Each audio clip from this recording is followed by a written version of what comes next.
Austin and his mentor, John Conway III. Say hi, John. Hey, how you doing? All right. Question one. Who the hell are you? Who am I? Well, my name's John Conway, as you heard.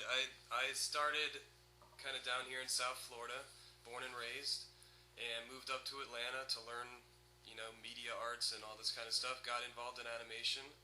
Moved back down here to get my master's just because I wanted to keep learning, and actually that led me into teaching. So I've been teaching for 5 years, and as well as teaching, I started a side business, and now I'm doing characters down here for a designer toy company.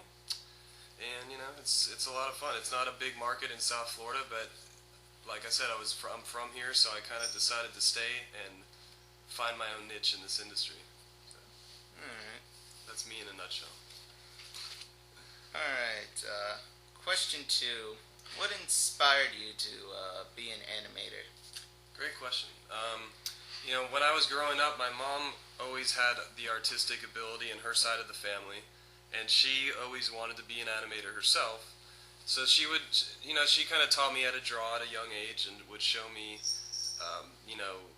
her stuff. She never really did much with actual animation, but she would draw the characters perfectly. She could have been a great in-between artist or even a key animator. And so that kind of led me into drawing, and when I applied to go to school in Atlanta, this is when computer animation is around 97, and computer animation was still kind of young for, people like me, not, people in the industry. Had a different kind of thing going. So I got into the school as a drawing major, and then I started looking at all the other majors, and honestly I kind of got bored when the people got up there to represent the drawing major. I was just like, this is it. So once the animation people got up there, that just, something clicked. I was like, this is what I should really be doing.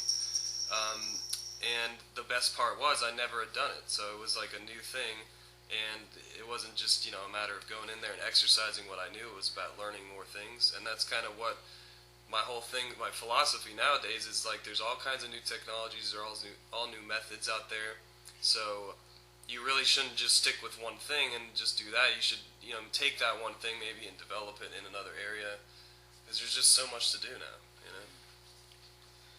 Alright. What made you want to be a professor?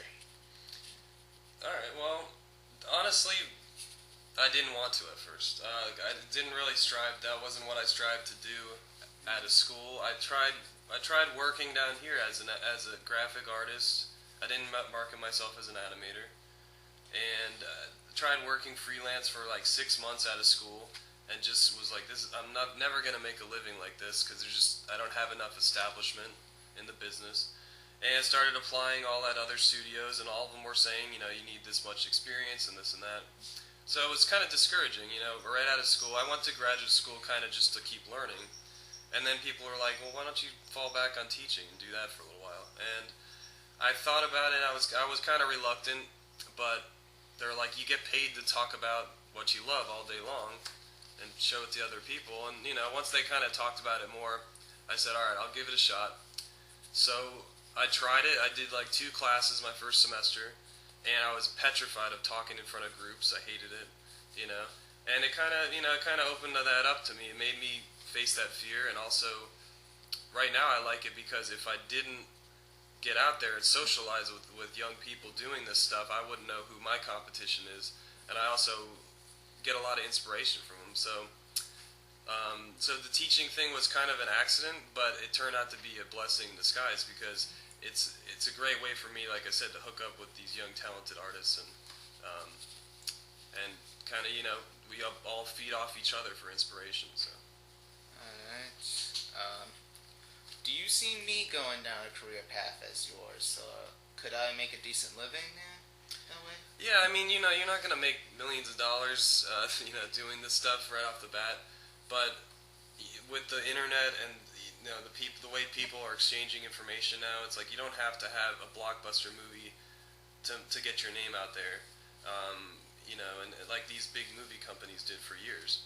So I would say yes. I mean, I think you're not, like I said, you can make a comfortable living. You're not going to be rich, but if you're doing what you love, that's enough reward. I think. Like personally, I'm not making probably as much as some of my friends that work for big corporate companies. Not even doing what I do, but I always ask them about what they do, and they usually don't like to talk about work. So so I feel there's a trade-off. You kind of I kind of make a good salary. I'm not going to mention numbers, but I'm in the upper middle class category, I guess. But yeah, the reward is that you're doing what you love, and who knows? Like I said, if your stuff gets out there and you get famous, people become millionaires overnight. But that's can be kind of a gamble, I think. So don't always think about that. Just do what you love. That's what I say. Alright, here's another kind of personal question. Do you prefer 2D or 3D more in animation? Like, It's funny. I have mixed feelings about both of them. I prefer 3D personally. That's what I like to work in. But I do stuff that looks like 2D. I try to make it look like 2D because honestly, I wish I could draw perspective like that. But when it comes to drawing it in multiple frames, I don't know. It takes me longer than most people, so I gravitated towards 3D. But I love looking at 2D because it inspires me to push the boundaries of 3D. And the reason is because you can draw anything in two dimensions on a piece of paper. Your imagination's the limit, or your drawing ability. But in 3D, you have to, you're working within certain limitations inside the computer. So in order to make a pose look a certain way, or to stretch a character to make him spring, when he jumps, like that kind of stuff's harder to do in 3D, whereas you can just draw it, So I see the advantages of 2D, but I prefer 3D myself. I'm planning on taking a class at UCLA, maybe for 2D and apply it for the stuff I know. In Flash. Yeah, it's always good to know both. Alright, is Maya fun to use? Yes and no. I mean, Maya is actually, and I always intimidate my students when this is going to be the most complicated program you'll ever set your hands on, unless you become like a quantum physicist or a rocket engineer or something. This is like the ultimate for a graphic artist or anybody involved in, the characters and stuff. So I always intimidate them. I say, it's frustrating. It's very complicated, but yes, it is fun to use once you get to know it. So I came in using Maya from a background in 3D with another application called Lightwave, which is kind of looking at it now. I'm so glad I switched, because it was